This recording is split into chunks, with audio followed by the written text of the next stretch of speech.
Yo, what is up guys? Welcome to the video. I hope everybody's day is going great. This one's coming out a little bit later today. Fortunately, I did sleep like 12 hours. I've had a couple really long days, but hey, screw it. We're gonna hop right into it. Today we're talking about Calvin. He cut all ties with the Overwatch League apparently. We'll discuss that a little bit, and then we'll hop into the games from yesterday, specifically Sinatra's debut. We had Florida Mayhem taking on San Francisco Shock. It was a very fun set. After that, we'll cover the Los Angeles Gladiators Philadelphia Fusion game, and then we'll touch on the Shanghai Dragons and Houston Outlaws. So welcome to the video, guys. If you're new here and you aren't subscribed already, what are you doing? Drop the sub, guys. I upload Overwatch League content every single day. You don't want to miss out. Also, I will be streaming tonight after the games. It'll be a much better stream tonight. I'll go for a few hours. It's going to be a really fun time. So join the stream after the Overwatch League ends. I'll see you guys there, and let's hop into this video. So starting off with Calvin, actually, he said this on his stream.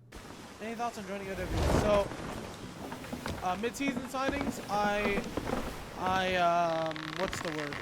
I cut all ties because of what happened to XQC. Literally because of what happened to XQC, and just like, in total, going straight in. It doesn't make sense for me to go to OWL. It just doesn't. I'd just rather be free.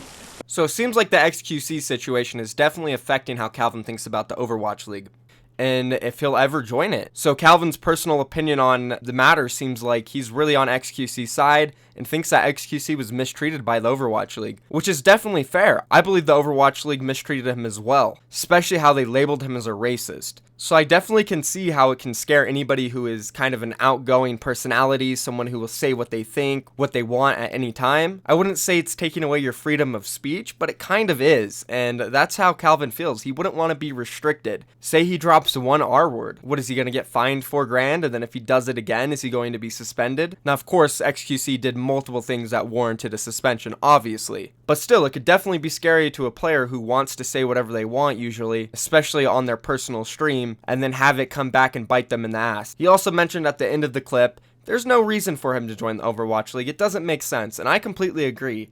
Calvin's never really been a professional player. Sure, maybe he was for about 6 months in the early stages of Overwatch, but that's about it. Other than that, he's been a streamer for a year and a half now. And he's not even just an Overwatch streamer anymore. He's a variety streamer. He gets Fortnite in, Sea of Thieves recently, Overwatch of course, but he plays multiple games. Clearly isn't focused on being the best Overwatch player he can be, and hasn't been for a while. Sure, he plays and he tries his best, but it's still different from grinding and focusing on improving on all your weaknesses and becoming the best player you can for a team. Those haven't been any of Calvin's concerns for a while. So I completely agree. It makes absolutely no sense for him to join the Overwatch League. He has a great thing going for him, and the last thing he would want to do is be filtered and potentially hurt his stream by going and playing with an Overwatch League team. So that's it for this topic. Let's go ahead and move on to the next one, which was the games yesterday, and we had some pretty good ones. We're going to start off with Sinatra's debut though. And first and foremost, let's just talk about how hyped Sinatra's debut was. Everybody was excited to see him play. He even did a piece with NBC.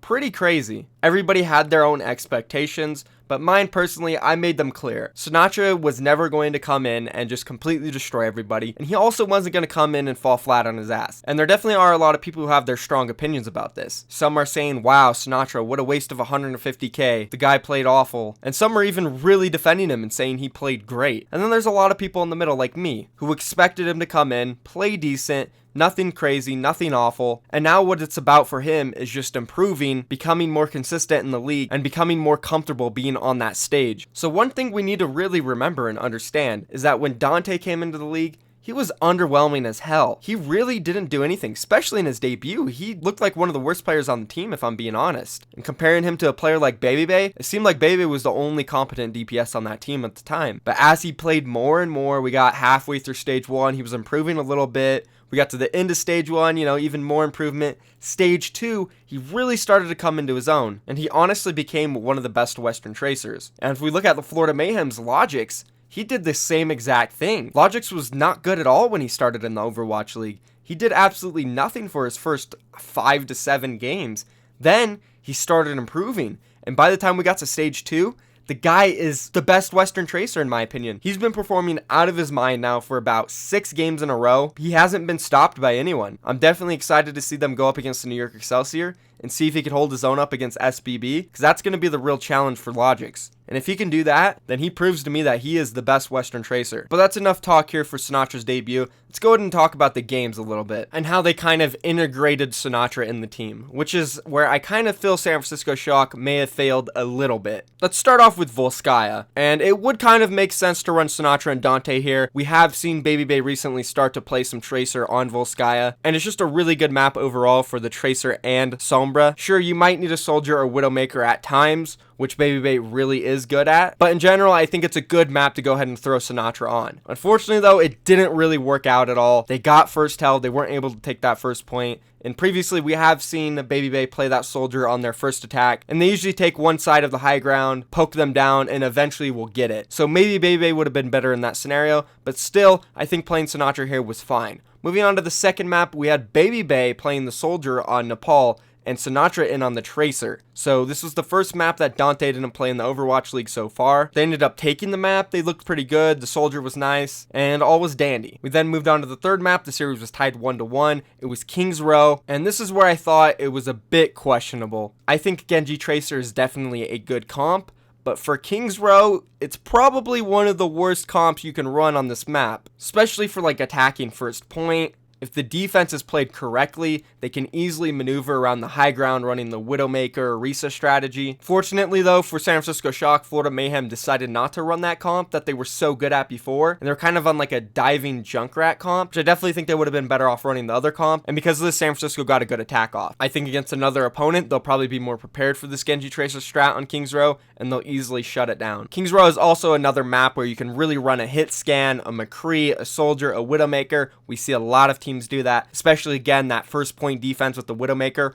Really good strat, which I could definitely see the San Francisco Shock being good at. We did see San Francisco swap over to a tank Junkrat comp on their attack during second phase. Sinatraa was on that Zarya. He looked pretty decent on it. He got a grav, he built it up pretty quickly. They then kept on rolling it. He built up a second grav, and they were about to cap with 3 minutes left. He had a grav, he was hiding in the corner, and unfortunately, I mean, it was a misplay by Sinatraa. Manitin ate the grav when Sinatraa basically was coming out of nowhere. It was definitely a good play by Manitin, but Sinatraa definitely should have managed that grav a bit better, because if he would have landed one there, it would have been an easy clean wipe for the San Francisco Shock. They would have capped and would have had 3 more minutes than the Florida Mayhem. After this though, Sinatraa swapped to the Tracer, and then they got held and they lost the map. So that was definitely a massive misplay by Sinatraa in my opinion, and Florida Mayhem took a 2-1 lead. And now moving on to the fourth map, which was Route 66, and I honestly believe this is the best map to run Dante and Sinatraa on, because that Sombra is so good here. Also, Genji Tracer's really good on this map, which we saw both of those combinations, and they looked very good on them. This was 100% the easiest map for San Francisco Shock throughout the entire set, and I think they're going to have a very good time winning on Route 66, because they have one of the best Sombras in the league, and Sinatra's a very good Tracer, obviously,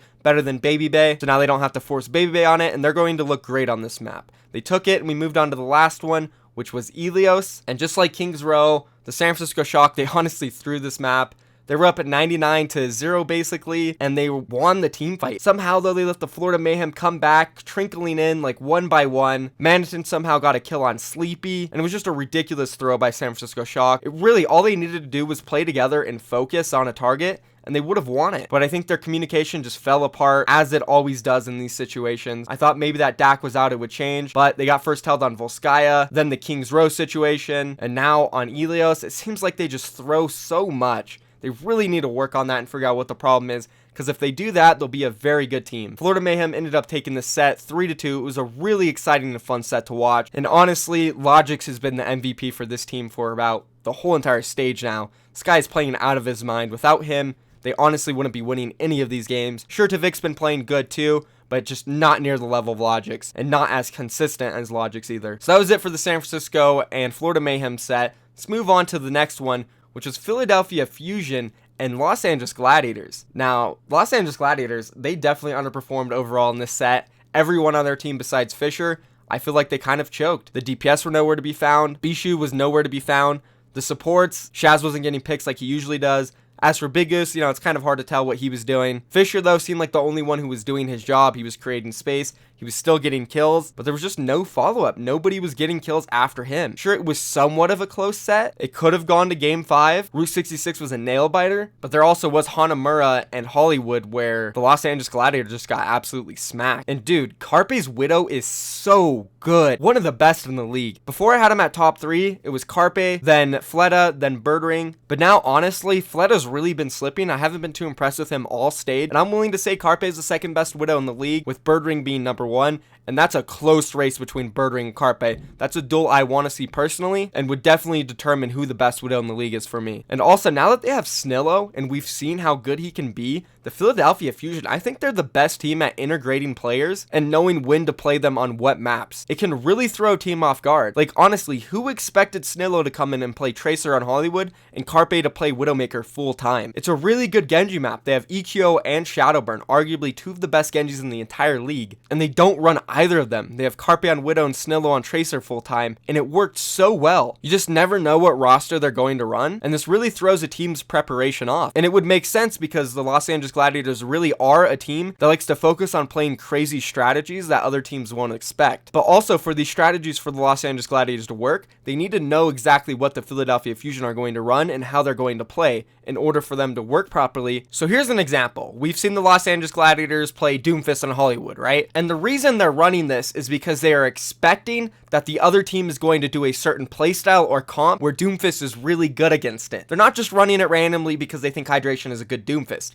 There's a plan and mindset behind it. So now put Philadelphia Fusion in the mix. When you think they're probably going to come in on Hollywood, more than likely have that Genji with Shadowburn EQO in, with Carpe on the Tracer, maybe some Widow, but they're definitely not expecting you to put Snilla in there on Tracer and then have Carpe on Widow the entire time. That will completely throw their strategy off, especially if they're planning on running the Doomfist on Hollywood, where a Tracer really counters him, as well as Widowmaker. So there's a really good example why Los Angeles Gladiators wonky strats are good, but if the other team throws them off like that by putting a random roster in that they're not expecting, that strategy goes out the window, and then we have to see LA Gladiators' backup strategy. So Philadelphia Fusion, definitely a hard team to prepare for. Los Angeles Gladiators, I feel like they underperformed a bit. They really honestly only looked good on Nepal. Hydration had a good map, Asher had a good map, but besides that, everybody underperformed besides Fisher. And now everything's blown wide open. Seoul Dynasty is in the perfect position to make the playoffs. All they have to do is beat the Houston Outlaws, beat the Florida Mayhem, and they're in 100%. But what is interesting now, Philadelphia Fusion has opened a window for themselves to potentially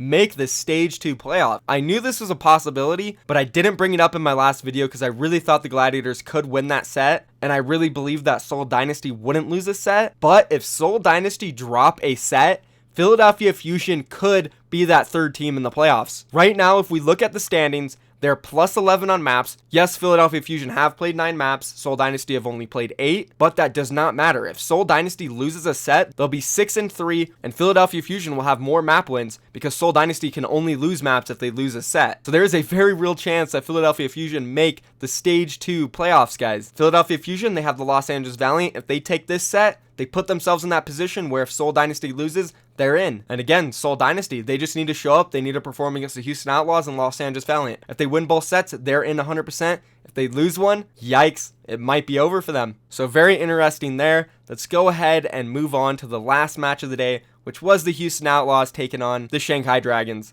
And I mean, yeah, Addo and Fearless did come in, but still, did anybody expect them to win this? They're missing Undead, Dia, both back in China. Both of them might not be coming back, so Shanghai is definitely going through some crazy things. Sure, Fearless and Addo are both Korean, and maybe they could have carried them, but not really. They're being thrown into the Overwatch League mid-season on the worst team possible. Okay, maybe the Dallas Fuel would have been the worst team possible, but still, one of the worst teams possible. Fearless played okay.